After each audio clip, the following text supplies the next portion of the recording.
Hey guys, BJ the Brave here, back with a Warpforge deck guide. It's been a little while, and the patch is finally out. A little bit frustrating this season that it took so long. We've obviously had the patch notes over the weekend, and yeah, now I can start playing again. Basically, been waiting for the patch. And actually, one of the decks I wanted to bring you today is not necessarily something that has benefited from too many changes in this patch. It did from the last patch. But the main benefit that it's benefited from is what it's going to be fighting against. And as I said in previous videos, I think the Sisters of Battle and I think the Dark Angels were, specifically Azrael, was just a little bit too binary in the meta last season. Whereas I think this season we're going to have a little bit more of an evened out meta. So I really wanted to bring you my Shadowsun Battlesuit control. Now, there's a couple of Shadowsun decks that I've been working on. But what this one is a bit like my old Battlesuit sort of mid-range deck, but just going in a little bit heavier on some of the control tools. And why is that? Well, it's because the offense card, which used to completely shut Shadowsun down, which used to give everything camouflage on arrival, is no longer that. It has changed, and therefore it opens up some more of the control tools to go alongside the Battlesuit. So let's jump into the deck and have a look, then I'll kind of show you a quick game that I've saved to go over, and then we'll get into a couple of live games. Alright. So here is the deck, guys. Now, as you know, Shadowsun is a 40 health warlord. She is a beefy warlord indeed, and she also, for only 1 energy, she gives +1 range attack, or she gives 1 marker light to an enemy troop. Now, what we've got in here is a package that will be familiar to you, and it kind of revolves around the Dynamic Offensive. Dynamic Offensive says, draw 2 troops from your deck. If they are Battlesuits, give them flank. Now, I've long been a believer that if you're going to run this style of deck, what you want to make sure is that whenever you play this card, anything that you draw has flank. Okay, so that's kind of like my guiding principle for the deck. So there are a handful of units in here that are troops, but are not Battlesuits. Okay, and that is the Vespid Stingwings, but that's okay because they have flank. So if we draw them, it fits with our principle. The other one is Long Strike, which again is not a Battlesuit, but it has flank. And the last one, and this is the only one in the deck, is the Honored Ethereal. Now, I feel like the Honored Ethereal is the only troop I'm willing to break my rule for in the deck. There's a few really good contenders, guys. Things like the Stealth Drone, things like Aunshi. There's a few good ones. But the reason why Honored Ethereal gets it for me is twofold. One, if you play the Dynamic Offensive on 3, the Honored Ethereal is actually a 4-drop, right? So you can at least drop her next turn. So she kind of works with your curve and tempo. Whereas if it was like Aunshi, for example, you'd just be stuck with a dead card for 3 turns. But more importantly than that, it's the fact that the Honored Ethereal giving adjacent units Vanguard can actually make a big difference in this deck. And one of the reasons for that is we run some big units, things like the Riptide Battlesuits, and obviously giving these Vanguard can be the difference in maybe gaining an extra turn, which can be the difference in you kind of getting the edge and finishing the game before your opponent does. In addition to that, as always, the Ethereals come with some pretty useful kit in that they can bring out another shield. Shields are very, very good in this deck. Or they can obviously find you a finisher, for example. So let's take a look at the rest of the deck. So as I said, the only troops that we've got are flankers or Battlesuits. So the rest of the Battlesuits that we've got then are, we have the Double Crisis Battlesuit. We have the Double Bodyguard. Now, I think this card's a little bit underpowered, but it's pretty good in this deck because the potential is that it's a 4 strength flanker with shield, which is actually pretty good.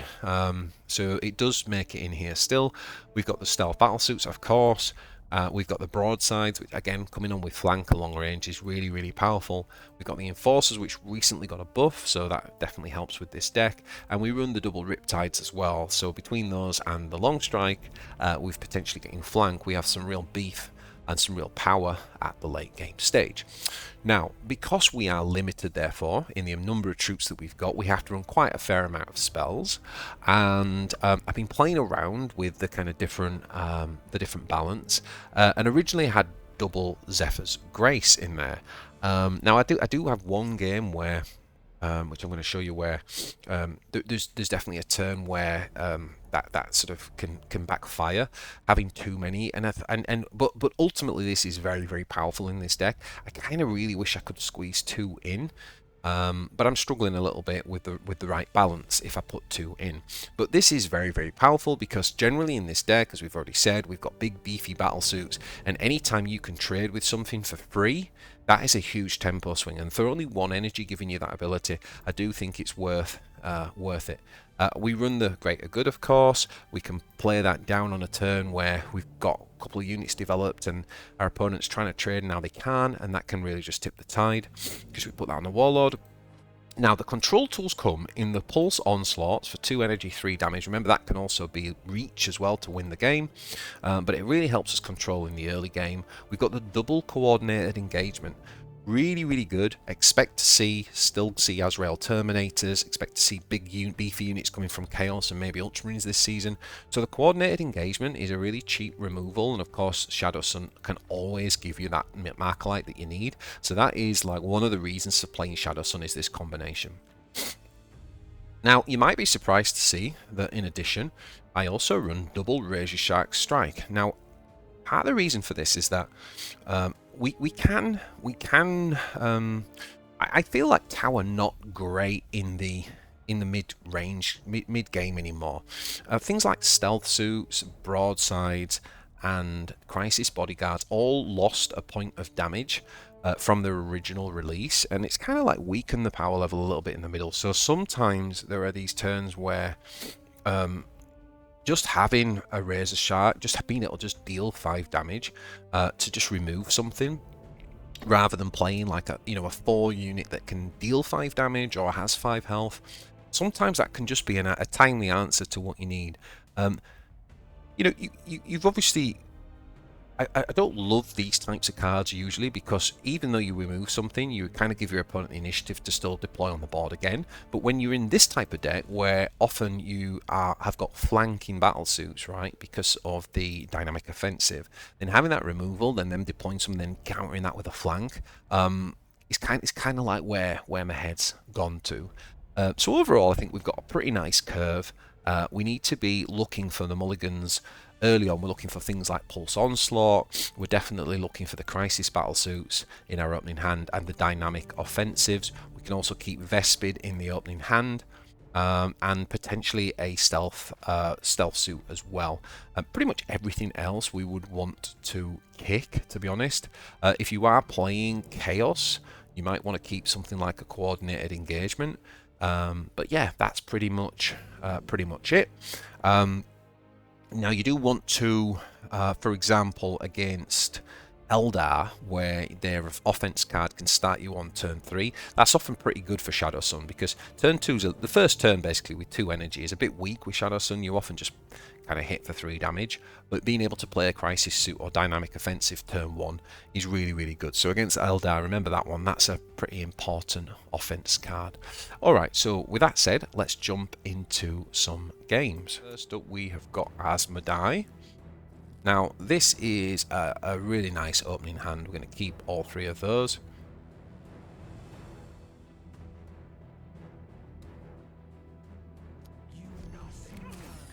So as you can see, on the first turn, we often end up just giving ourselves 3 range attack and pushing on. And especially against the 35 health Warlords, it can be quite good because we open up an 8-point lead.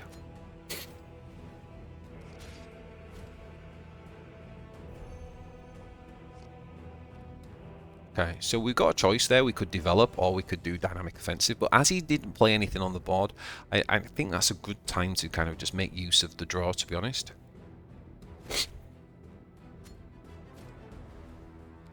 So we've got the stealth suit now that we can drop, giving us options on turn 5, right? Now, the broadside did get flank from the dynamic offensive, so that's quite nice. Obviously, with long range, it won't take any damage back. Or we'll have a crisis suit from this. But I think looking at the health of that, it makes so much sense to just play the long-ranged broadside and kill that for free. And that's a hell of a tempo turn for us.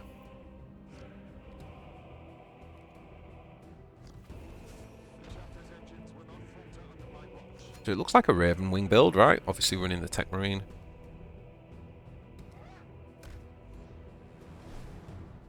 Smart of him to actually attack there and get rid of the long range, even though he can't kill the thing off.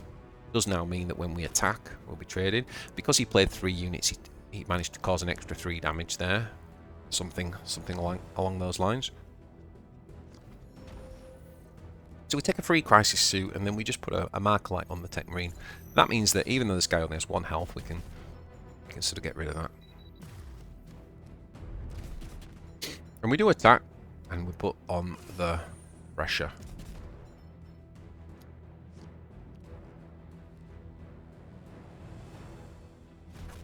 So he should probably just attack with his warlord, I imagine, here to finish this off.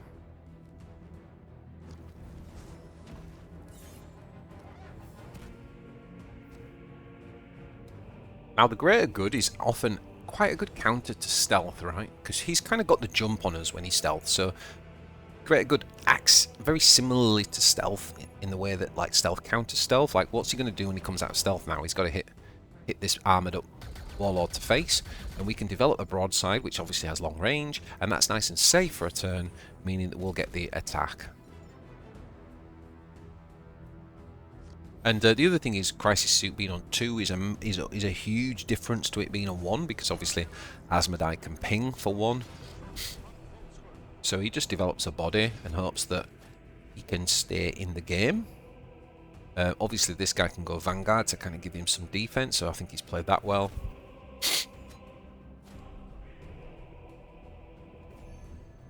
But unfortunately for him, we kind of have lethal there if we can clear the Vanguard, so we can do that just simply with like the Vespid and the Fusillade, and that covers and gives us the game.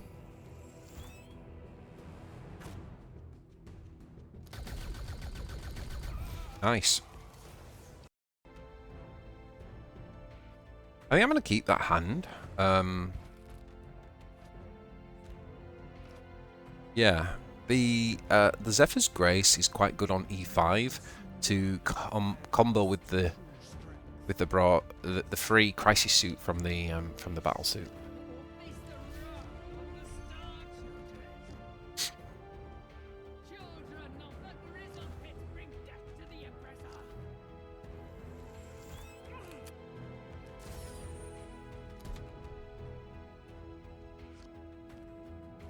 Bit of a steady opening.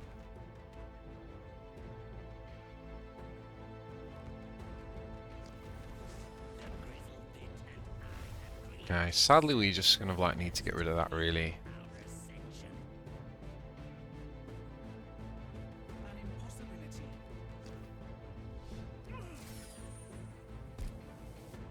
That was a mistake. I'm not quite sure. I had one energy left. We should have hit for 3 damage there, not 2.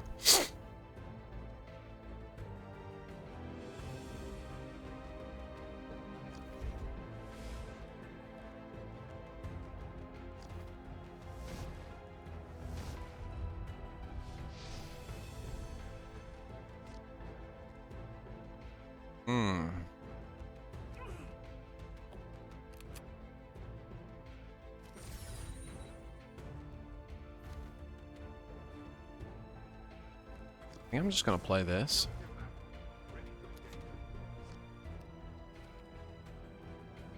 What we need to avoid here is a sabotage card this turn.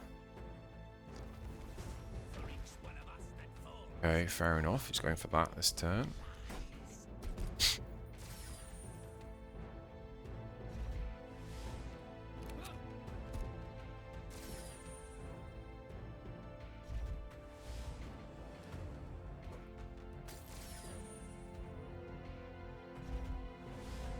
I think we can clear the board now. Like this.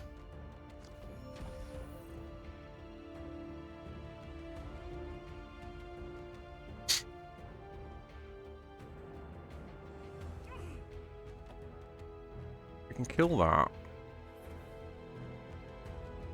We can kill... Wait, if we put a mark light on that, right, it's going to do 3, 4, and that does it. That's a safer way to do this. Do we mark light this up?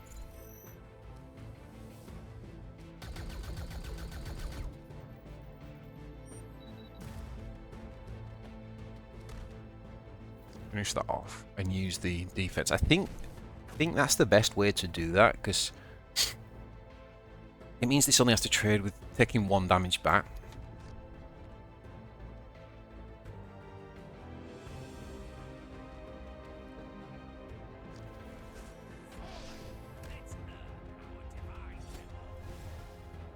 Right.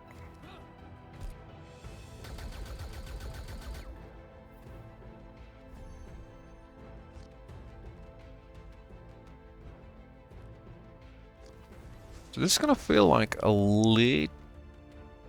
because we have to get rid of that, I think this is going to feel like a little bit of a waste to put the shield on here. But maybe it's correct. Yeah, let's put the shield on.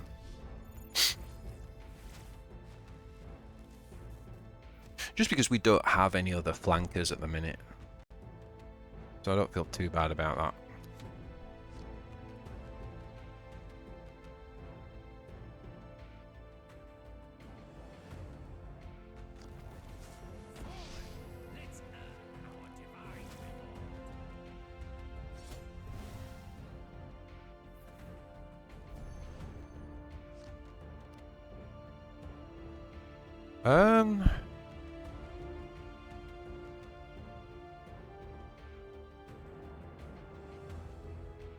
Okay, if we get rid of that, I guess it's the same deal away. So we'll just drop this. We do take 5 damage there. It's a little bit hefty.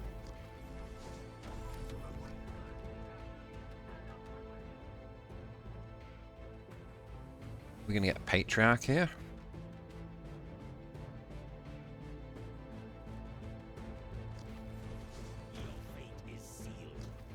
Okay. This wasn't a Vanguard, then playing Greater Good would be really good on here. Maybe we play it on that.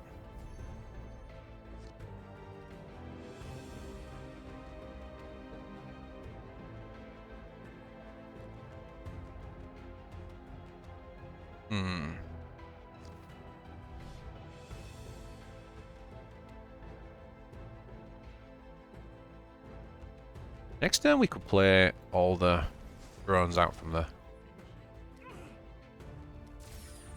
feel like being a bit more aggressive here might be right.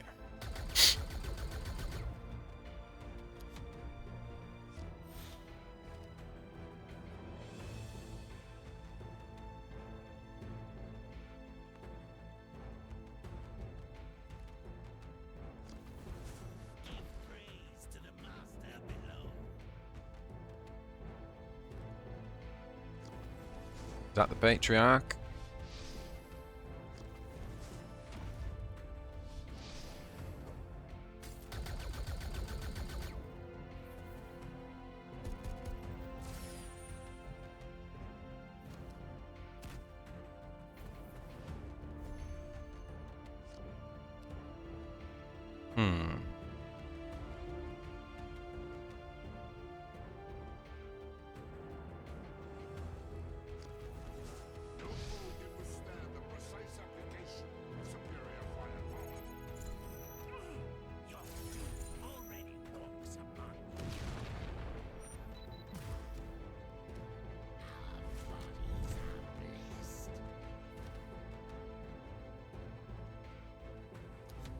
Probably should have put the +1 on this guy. So a slight mistake there.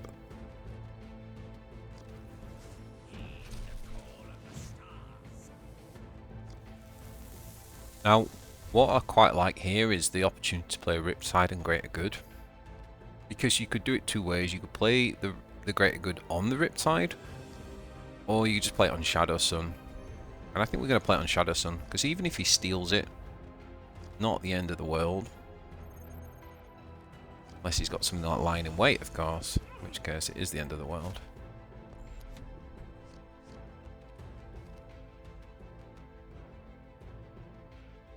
Like if he steals it this turn and does 5 damage,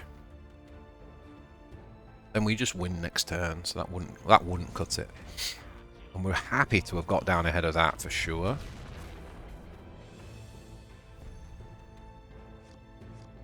And this is where, boys, this is where Marker-like things is come into play.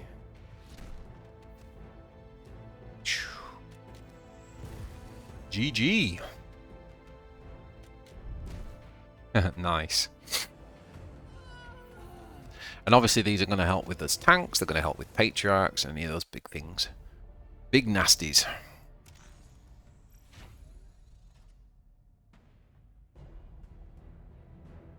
Another Asmodai.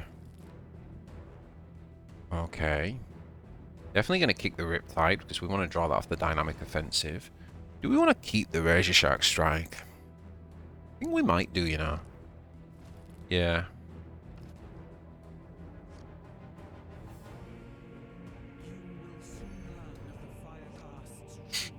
Okay. Standard turn 1. Open up a 6-point lead.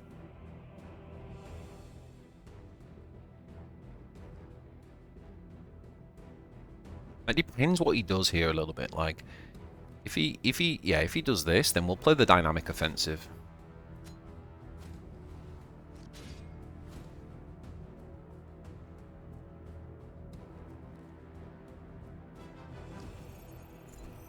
Okay, gets to see our hand.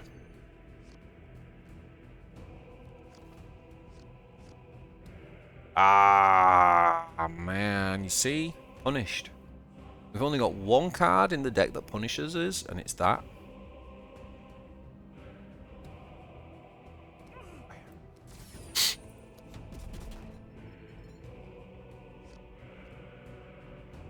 But, I mean, we do have some good options this turn, right? Because we can play the Battlesuit, we can put a Marker-Light down, or we can play Ethereal, or we can play Razor Shark.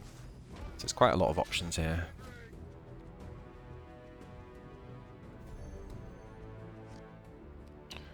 I quite like the... I like the Battlesuit. If he pings that... Actually might be pretty good to just play this, you know.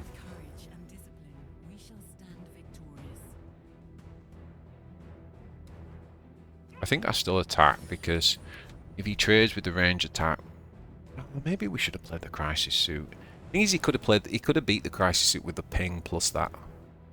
Whereas with this, he needs like Ping Lord and that.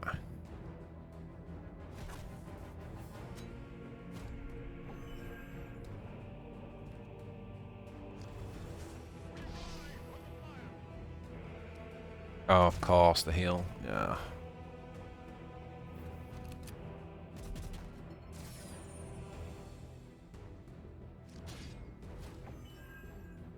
Oh boy. Bit punished there, didn't we?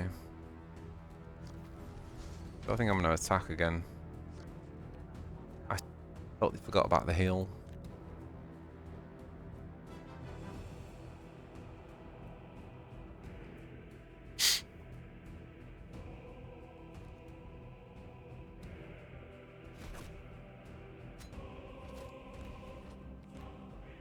So this is the flanker, right?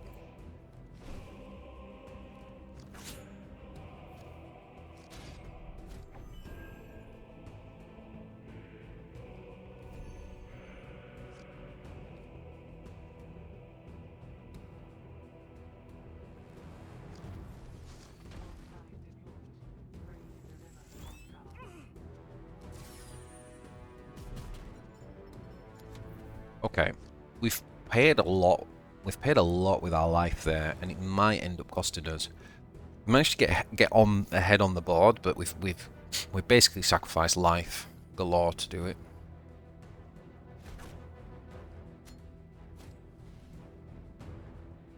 That does 2 damage. Okay, so he doesn't finish it off. Interesting.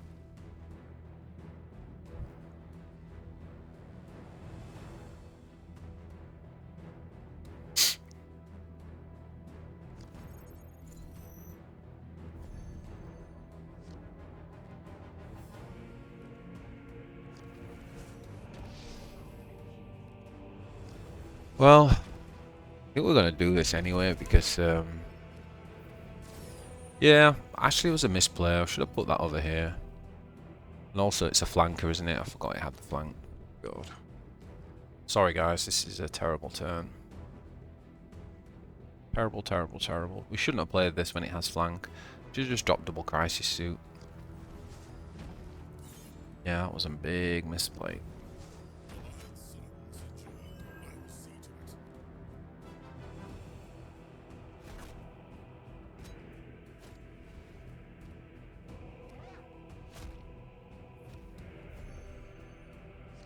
Yeah, that was a big misplay, guys. I am not gonna lie. Start by killing this.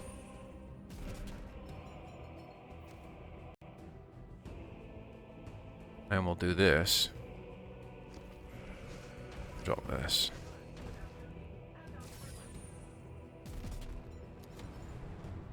Nice.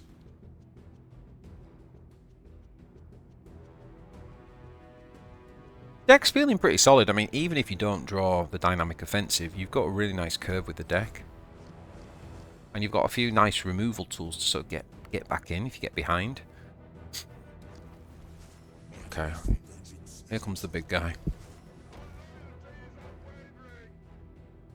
And we don't have our coordinated assaults, which is what you want for these things, but we do have long strike.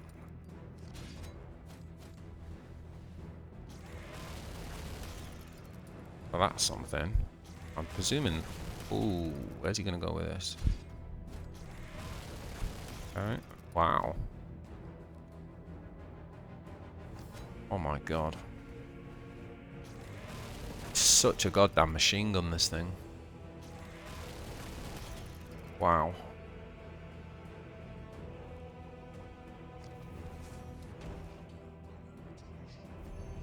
Oh. Okay. Let's have a think about this now.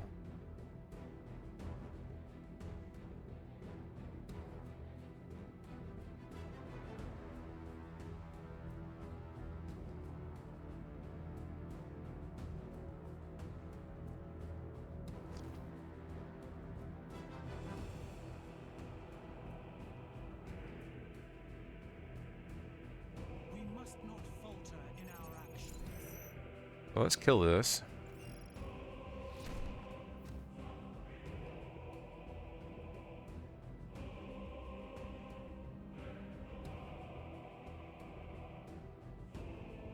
I'll check, there's no chance of lethal here. There is.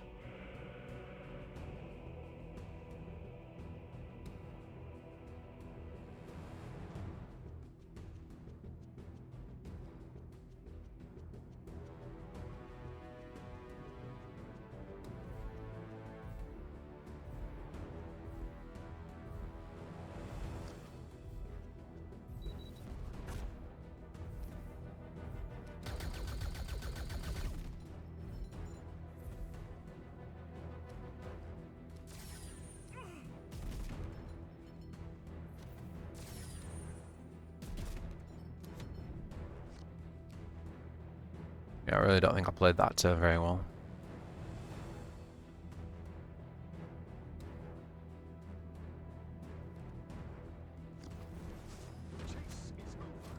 That turned real bad. If I was going in, I should have just done the 7 damage to face.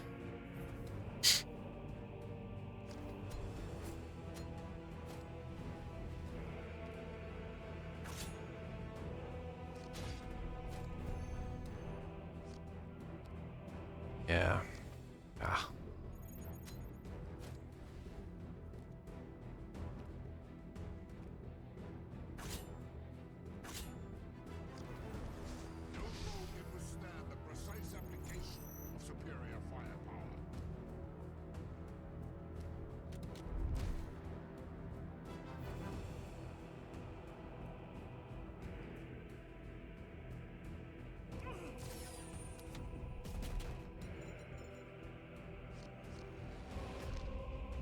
Has he got lethal?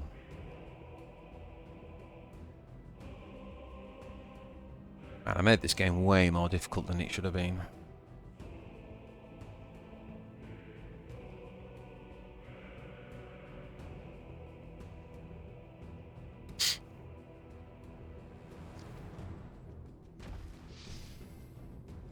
Okay. Okay. Flank is terrible against this.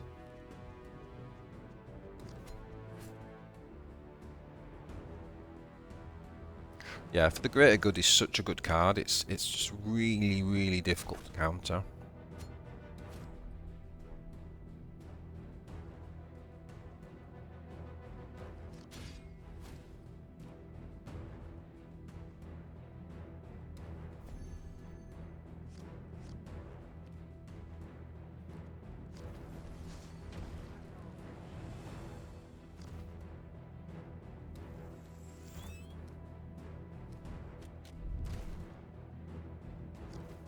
Got him, guys. We got him. We got him. Asmodai meta.